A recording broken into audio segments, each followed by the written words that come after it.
Okay guys, this is our Module 6 review for math models. I am working from our packet. This is going to start on page 45, but I am just going to write on a separate sheet of paper so that our KVA kiddos can follow along with us also. Okay, so the first thing that we're looking at is we are looking at what perfect squares are. And remember, perfect squares are a number times itself. So what we're going to have for perfect squares is we are going to have 2 times 2. So the first perfect square is actually 1 times 1.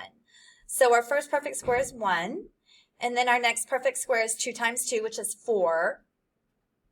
3 times 3 is 9. 4 times 4 is 16. 5 times 5 is 25. 6 times 6 is 36. 7 times 7. 8 times 8, 9 times 9, and of course 10 times 10. And just kind of try to remember 11 times 11, and then of course 12 times 12. Your perfect cubes don't really need to go as high as what we did for our perfect squares. So for your perfect cubes, please recognize 1 is a perfect cube.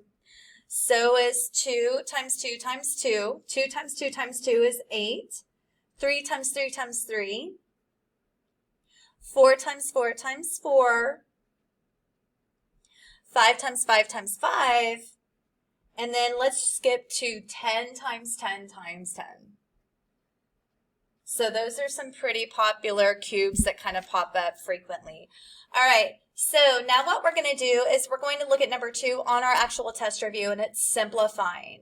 So all we're going to do is figure out what the perfect squares are going to be for this problem.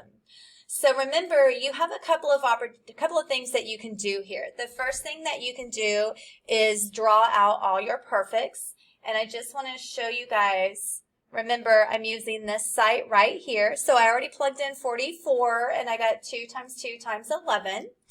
So what I'm going to do is I'm going to bring down the number on the outside. And I'm going to write 2 times 11. And then, if you notice, look how high these variables are. These variables are really high, which means I don't want to draw 16 B's for sure. So remember, if I drew A's, we're doing square roots, so I would group them as pairs. The B's, 2, 4, 6, 8, 10, 12, 14, 16. That's a lot of B's right there. And then remember, what we would do from here is we would circle the pairs.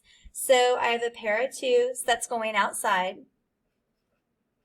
Looks like we have 3 pairs of A's.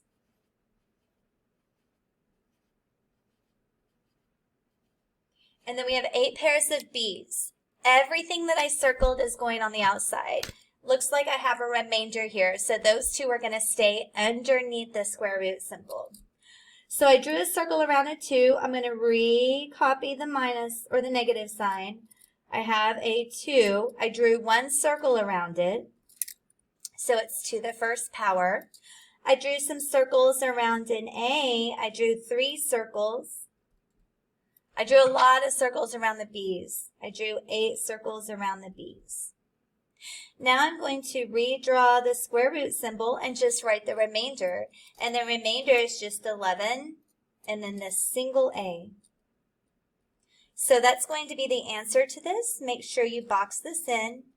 And I can tell your notes are nice and neat when you go to submit these. Let's go ahead and take a look at some more simplifying. So for number 3, I'm still doing the square root. So remember, I'm going to bring down my outside number. And then I'm going to go to Math is Fun, and I'm going to factor 108.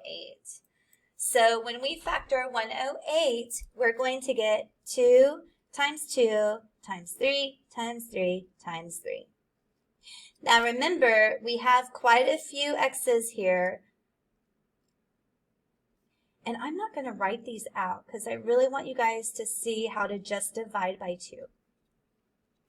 Okay, so first of all, for our numbers, I have a pair of 2's here and a pair of 3's. Now listen, these x to the 9, here's what we're going to do. We're going to take all these numbers and divide by 2.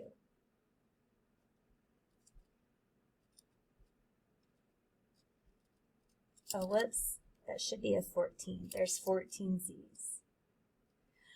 All of our remainders are still going to remain under here. All of our answers, that's going to be the circles on the outside. Before I look at this, let me go ahead and just get out the whole numbers first. So one more time, I'm bringing the 2 from the outside. I have one circle around a 2. I have one circle around a 3. Notice I'm drawing multiplication dots. And then I know I'm going to have some letters. I'm going to skip some space right here. And then I'm going to draw my square root symbol over here. I'm going to go ahead and put my remainder for my number. So 3 is going to be on the inside. All right, so let's take a look. Let's take a look at the variables. All right, 9 divided by 2. 9 divided by 2 is not a whole number. 9 divided by 2 is 8. 9 divided by 2 is 4 with a remainder of 1. So remember, this is 4 with a remainder of 1. So that answer of 4, that's the exponent. What's the remainder? 1. Draw 1x. Let's do it again for the y's. 2 divided by 2, that's not going to have a remainder. 2 divided by 2 is just 1. So I'm going to have y to the first power. And then your z's, 14 divided by 2, y'all, that's a whole number. It's just 7. So this is z to the 7 power. And that's it, almost. So look, I got some numbers here. We have to multiply those up. You can't have numbers with exponents on the outside. So we're going to look at my exponents right here. Those are just 1s. So this is just 2 times 2 times 3. So 2 times 2 times 3, that's going to be 12. So I'm just going to recopy the letters. And when it has an exponent of 1, y'all, I'm not writing that. And then I'm going to recopy my remainder, and then that's going to be the answer for this problem. All right, let's take a look at number 4. For number 4, I highlighted the root. This time it's groups of 3. So if we prime factored 189, this is what we would get. It is 3 times 3 times 3 times 7. So remember, this time we have to circle the 3 group. There has to be 3 in one circle. There's 3 in one circle. So 3 gets to go on the outside because that's what I drew the circles around. How many circles did I draw? Just 1. Then recopy your remainder. This is pretty straightforward. That's just the answer to that. And in fact, y'all, this exponent to the 1, I'm just erasing the 1. That's a cleaner look. 3 cube root of 7. Okay, the last one that we're going to look at for simplifying is, again, a cube root. So I'm going to factor out 320. 320 has a lot of 2's. So I'm going to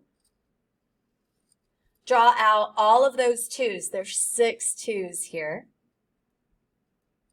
And since I know I'm doing groups of 3, I'm going to go ahead and just write them in the group that they're supposed to be. There's just a single 5. And then we're going to do that little division trick again for the letters. So I'm going to write M, and I'm going to write 15. But remember, we want groups of 3, so I'm going to divide by 3. And then for the letter N, let's see, that was to the 7. We're going to divide by 3 in a minute. Not yet. Let's just focus on our numbers right now. All right, so I'm about to draw my circles. I'm going to draw 2 circles around the number 2.